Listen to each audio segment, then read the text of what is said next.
Bonjour et bienvenue sur Medi 1 TV. Nous sommes en 2040 et à l'hôpital, ce ne sont plus les médecins qui délivrent les ordonnances, mais plutôt les experts des assurances et des laboratoires pharmaceutiques.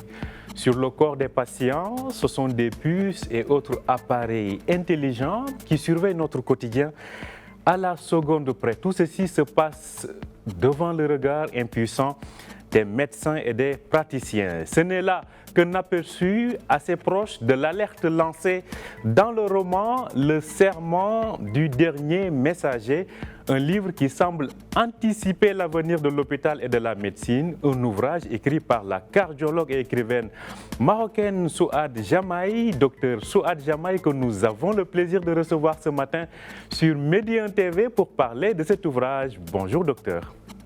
Bonjour et merci pour votre invitation. Merci à vous de l'avoir accepté. Tout d'abord, pourquoi avez-vous décidé d'écrire ce livre, qui n'est pas le premier que vous avez eu à publier, je le rappelle. Pourquoi avoir décidé d'écrire ce roman qui nous plonge dans les réalités de la médecine et qui nous fait une sorte de projection de ce que devrait être ou de ce que pourrait être la médecine d'ici quelques années? Alors, tout d'abord, effectivement, en tant que médecin, je suis observatrice de pas mal de choses, des bonnes et des mauvaises. Et souvent, il suffit qu'il y ait 2 ou 3 événements. En fait, au départ, on a une idée qui germe. Puis après, apparaissent des événements qui consolident un petit peu cette idée et vous donnent encore plus envie d'écrire. Et ces événements étaient multiples. Le premier, c'était il y a en 2015, l'achat de toutes les cliniques, de pas mal de cliniques de privées par un grand groupe d'assurance ici au Maroc. Le second événement a eu lieu 1 ou 2 ans après, je crois que c'était en 2017. Une start-up à San Francisco a créé des cabines connectées. Donc des cabines connectées, c'est une cabine où le patient peut rentrer et divers appareils sortent de tous les espaces de cette cabine pour des capteurs ou des prélèvements sanguins, des radios qui tournent autour du patient et en quelques minutes, vous avez un diagnostic établi. Donc cette cabine connectée a réellement existé. Et ensuite, il y a eu mon intérêt pour différentes découvertes scientifiques et puis l'intérêt surtout pour le transhumanisme dont on parlera tout à l'heure. Et donc, quand vous avez plusieurs éléments qui apparaissent, tout de suite, moi j'ai beaucoup d'imagination, donc j'ai essayé de projeter un petit peu dans un avenir proche ce que pourrait devenir la médecine. Alors, dans ce roman, il y a pas mal de personnages qu'on rencontre, Yelif et d'autres médecins plus expérimentés. Alors, quel est le médecin, ou plutôt quelle est la réalité quotidienne de ces personnages qui sont au cœur du dispositif hospitalier? Et si on avait à le transposer à la réalité que nous vivons aujourd'hui dans les hôpitaux, est-ce quelque chose qui relève plus de la fiction ou de la réalité? Alors, c'est un mélange des 2, c'est clair. C'est un mélange des 2, mais en fait, juste pour dresser un peu le contexte de ce jeune médecin Yelif, qui est neurochirurgien, il travaille dans un hôpital et il est dans un monde qui est dominé par les assurances et le big pharma. Ce sont eux qui ont de l'argent, qui régissent le monde, qui sont les grandes puissances. Et Yelif travaille donc dans un hôpital et dans l'univers que je décris, c'est un hôpital qui est très, très puissant et qui est surtout très fort au niveau technique, au niveau médical. Il est beaucoup plus puissant que les autres secteurs. En parlant des autres secteurs, c'est dans mon livre, le secteur privé n'existe plus. Les assurances ont un petit peu, on va dire, dragué les médecins privés restants en leur offrant des cabines connectées, pour leur donner soi-disant un nouvel outil de travail, mais en fait pour manipuler leurs décisions par les organigrammes décisionnels et l'intelligence artificielle.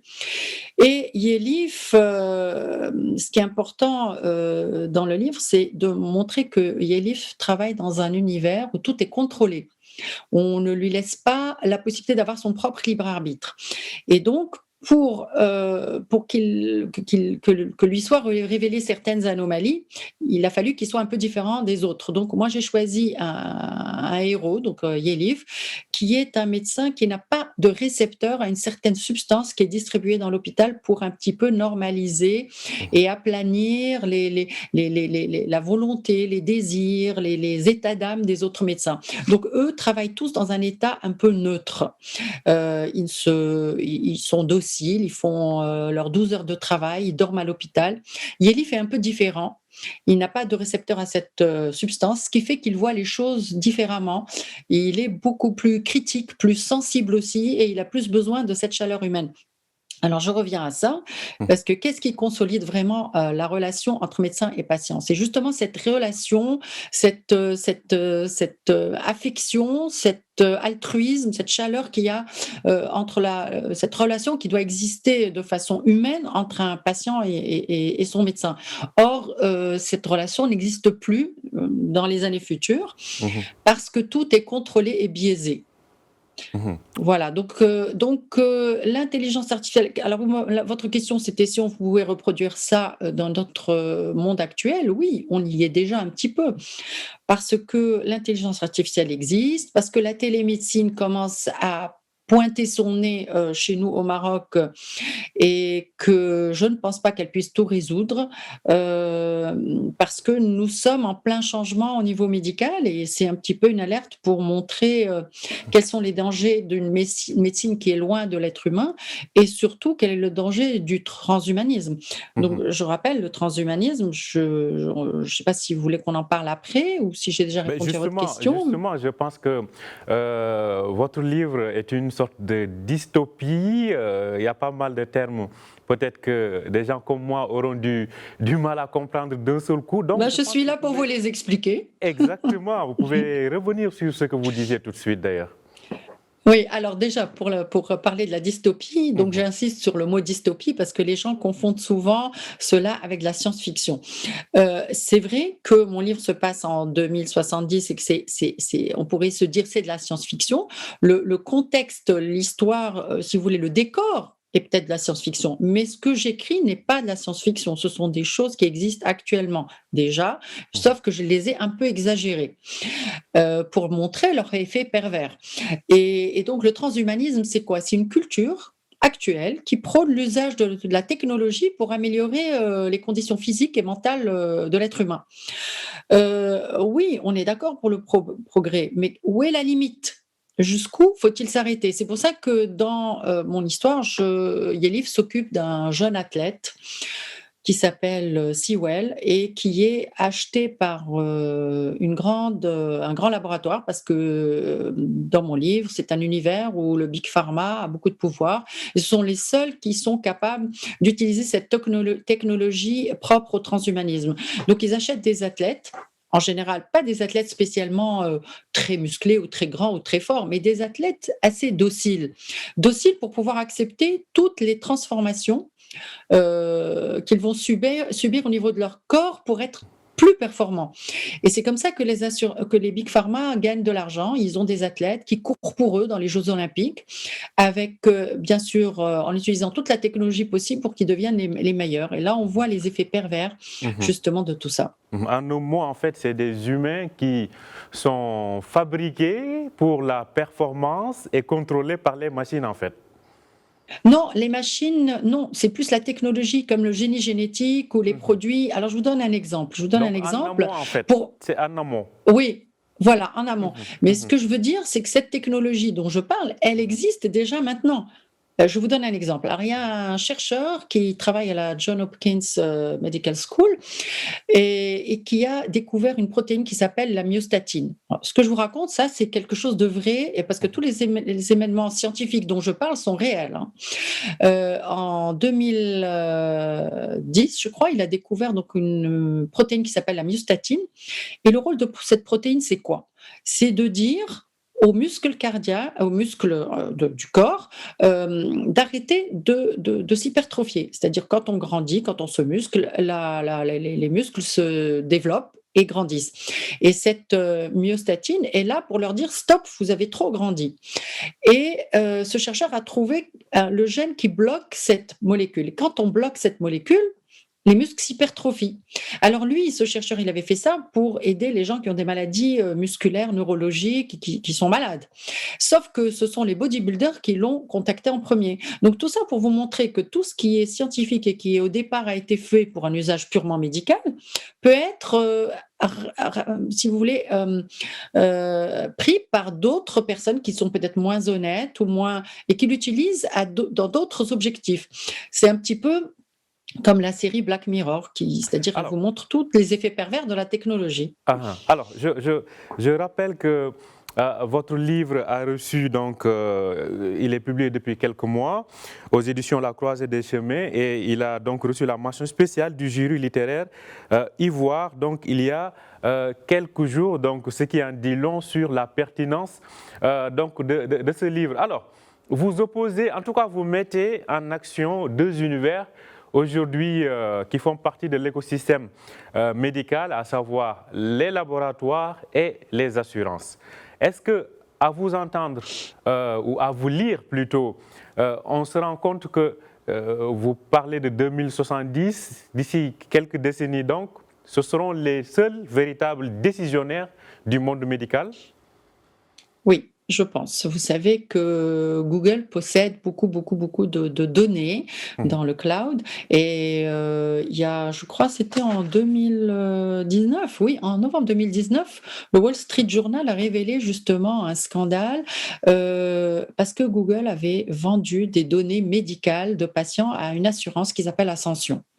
Alors, c'est vous dire, la gravité de la chose, parce que si nos données médicales et personnelles sont achetées par une assurance, vous avez une idée de la sélection qu'il peut y avoir. Parce que le sujet principal du livre, c'est quand même le monde des assurances et comment elles peuvent, choisir leurs adhérents pour, choisir ceux qui sont le moins malades possible et c'est surtout ça, en tant que médecin, qui me dérange. Mhm. Alors, je rappelle que dans votre nouveau roman, vous faites aussi référence au docteur Ali qui était le héros dans le premier roman. Alors, Absolument. dans tout cela, je vous disais tout à l'heure au début comment le médecin vit cela. Mais il y a une aussi autre intrigue qui est là, c'est la passion, c'est l'amour, c'est l'affection, le sentimental qui ressort à travers les lignes de votre livre. Mmh. Comment, globalement, le médecin d'aujourd'hui, puis le médecin du futur, parviendra-t-il à se retrouver dans tout ce puzzle-là entre intelligence artificielle, nécessité de répondre à l'aspect humanitaire et aux besoins des patients, mais aussi concilier tout cela avec sa vie privée, sa vie personnelle? Oui, alors ça, c'est un point très important que vous Mhm. soulevez parce que il faut surtout que je dise quelque chose d'important qui me tient à cœur, c'est que quand j'ai commencé à écrire, c'était au départ parce que il y avait une sorte de chasse aux sorcières, concernant les médecins et je trouvais ça tellement blessant, pour tous les médecins honnêtes et travailleurs de voir l'image du médecin réduite juste à quelque chose de très, décevant. Donc je me suis dit: «Il faut absolument donner une autre image du médecin». C'est pour ça que j'ai écrit et c'est pour ça que j'ai fait une pièce de théâtre dont tous les, comédiens sont des médecins et dans le but de gagner de l'argent pour opérer des enfants cardiaques démunis.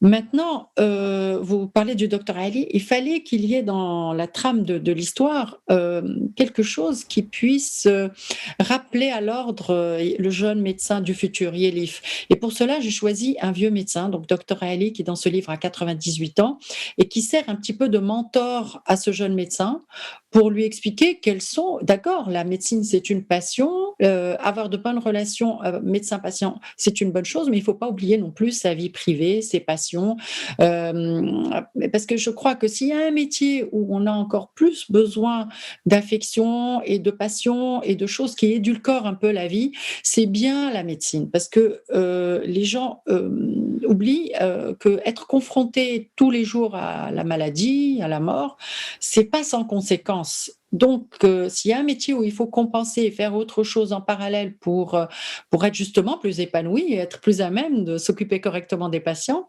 c'est bien la médecine. Mhm. Et dans la vie de tout le monde, la vie affective est quelque chose qui balance et qui met en équilibre toutes les difficultés de la vie, donc c'est important encore plus important pour un médecin. Alors, qu'en est-il de la place du libre arbitre dans tout cela? Avec tout, on parlait de passion, mais maintenant parlons de, comment je vais le dire, de la sérénité, mais plutôt de la bonne santé du cerveau, voilà, disons-le comme ça. Qu'en est-il de cette capacité de libre arbitre par rapport ou face à ce monde médical dominé par l'intelligence artificielle, par des décisions d'autres acteurs qui ne sont pas forcément des médecins? Qu'en est-il du libre arbitre du médecin?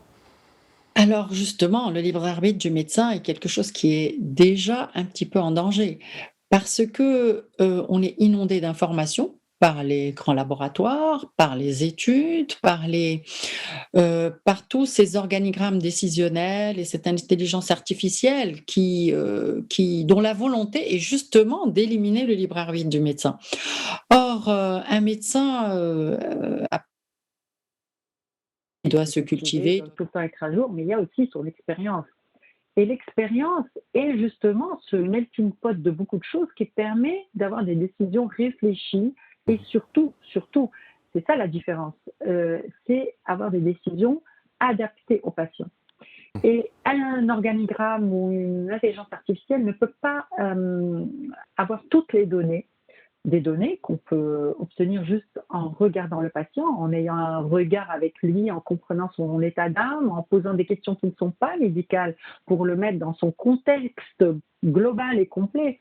Toutes ces nuances subtiles qu'une machine ne peut pas avoir, je pense que c'est pour cette raison-là qu'il faut garder le libre arbitre. Bien sûr, les décisions qui se prennent en urgence, par exemple, nous, en cas d'infarctus, on ne réfléchit pas, on voit l'électro, on a des données biologiques et en fonction de plusieurs paramètres, on aboutit à une certaine décision thérapeutique qui est claire. Et dans ces cas-là, oui, ça nous empêche de perdre du temps et ça permet d'unifier les décisions médicales. Je ne parle pas des urgences, mais pour tout le reste, je pense qu'il ne faut pas trop uniformiser. Parce que chaque personne est une personne individuelle, unique, qui ne ressemble pas à une autre. Et forcément, les paramètres ne peuvent pas être tous identiques à 100%. Il faut donc avoir non seulement une approche personnalisée, mais surtout humaine. Merci beaucoup. Absolument. Docteur Souad Jamaï, je rappelle que vous êtes cardiologue et écrivaine, donc vous êtes l'auteur du roman, donc Le Dernier Serment du Messager. Merci à vous d'être venu sur Média 1 TV pour nous parler de ce livre. Merci à vous pour votre invitation. Merci. Merci de l'avoir accepté. Merci à vous aussi de nous avoir suivis. Je rappelle que vous pouvez retrouver cet entretien sur notre site www.medianews.com. Bonne journée, bonne suite de programme sur Média 1 TV.